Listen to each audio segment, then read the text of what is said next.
लक्ष्मी का अपने घर में पूरा दबदबा था। हिटलर की तरह वो सारा काम अपने पति और बेटे से करवाती। धीरे धीरे उसके पति की तबीयत खराब रहने लगी। सुनो जी, अब आप बुजुर्ग हो गए हो, काम में भी अब हाथ आपके फुर्ती से नहीं चलते। अरे भाग्यवान, भगवान से डर। तुझसे मैंने शादी अपने इकलौते बेटे के अच्छे पालन पोषण के लिए की थी, लेकिन तूने तो उसका बेड़ा गर्क कर दिया। मैंने क्या किया?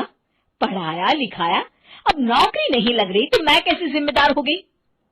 अब घर में बैठकर रोटी तोड़ रहा था तो मैंने कहा काम ही कर ले। एक तो भला करो और ऊपर से बातें सुनो। तभी सारंग वहां आ जाता है। बहुत भूख लगी है माँ, कुछ खाने को दे दो।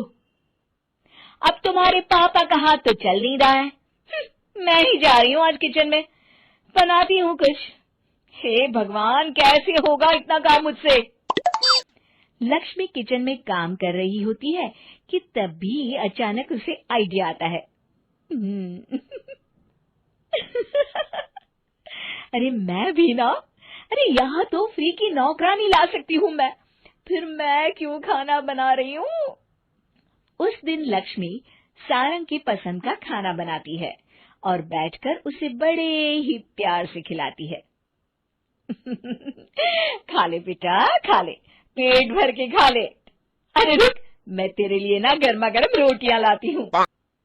सारंग और उसके पिता एक दूसरे की ओर बड़े ही हैरानी से देखते हैं।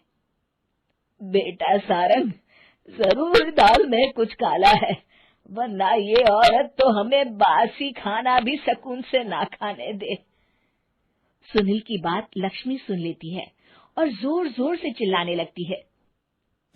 अरे हाँ, भलाई का तो जमाना ही नहीं रहा। एक तो आग में खुद को जलाकर तुम लोगों के लिए खाना बना रही हूँ और ऊपर से तुम्हें दाल काली लग रही है। अरे माँ, पिताजी का ये मतलब नहीं था, तुम बुरा मत मानो। अरे हाँ बेटा, तू कहता है तो मान लेती हूँ। लक्ष्मी सारंग के पास बड़े ही प्यार से बैठ जाती है और फिर कहती है, बेटा मैंने ना तेरी शादी करने की सोच ली है। अब तेरे पिताजी के हाथ भी नहीं चलते तो सोच रही हूँ तेरे लिए बीवी ले आऊं। अब पता नहीं ना मैं भी कब मर जाऊं। अब ऐसे भाग्य भी कहाँ है हमारे। क्या कहा? अरे हाँ, तुम तो चाहते ही हो कि मैं मर जाऊं, लेकिन मैं अपनी प्यारी बहू का चेहरा देखे बिना नहीं मरूंगी। हाँ माँ, शादी तो मैं कर लूं, लेकिन मैं नौकरी नहीं करता, फिर कोई क्यों देगा मुझे अपनी बेटी? अरे क्यों नहीं देगा बेटी? इतना बड़ा घर, खेल खलियान है, किस चीज की कमी है हमारे पास? जो आएगी राज करेगी, राज। हम तो ना कर पाए राज, ये बोलो कि एक और नौकर तुम्हारे पास आ जाएगा। मैं कहती हूँ चुप हो जाओ। अरे खुद के घर का खाना बनाएगी तो क्या नौकरानी हो जाएगी? अब तुमसे तो किचन का काम होता नहीं, तो कोई तो करेगा ना। ठीक है माँ, तुम जैसा सही समझो बस।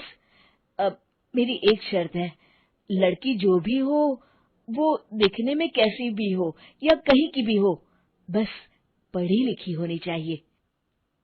अरे हाँ, ला देंगे पढ़ी लिखी बेटा, मैंने कौन सा काम करवाना है उससे। हाँ। और फिर एक दिन पास के गांव की ही रति से सारंग की शादी हो जाती है। रति दिखने में बहुत ही सुंदर थी, साथ ही साथ काफी पढ़ी लिखी थी। रति को लक्ष्मी के सौतेले होने की बात पता नहीं थी। शुरू में जब रति ने सारंग को घर का काम करते देखा तो हैरान रह गई। अरे ये तो अच्छी बात है कि आप घर का काम करते हैं, लेकिन मैं तो घर में ही हूँ ना, आप क्यों कर रहे हैं जी? जाइए, आप नौकरी के लिए अप्लाई कीजिए ना। तभी लक्ष्मी वहां आ जाती है। अरे रति बहू, करने दे उसे काम। और हाँ, मेरे घर के कुछ नियम है, कायदे हैं, यहाँ बीच में ना ही बोलो तो तुम्हारे लिए अच्छा होगा। रति को लक्ष्मी की बात कुछ अजीब सी लगती है। वो समझ नहीं पाती है कि वो ऐसा व्यवहार क्यों कर रही है, लेकिन उसे लक्ष्मी के सौतेले होने के बारे में कुछ पता नहीं चलता है। फिर एक दिन तो हद ही हो जाती है।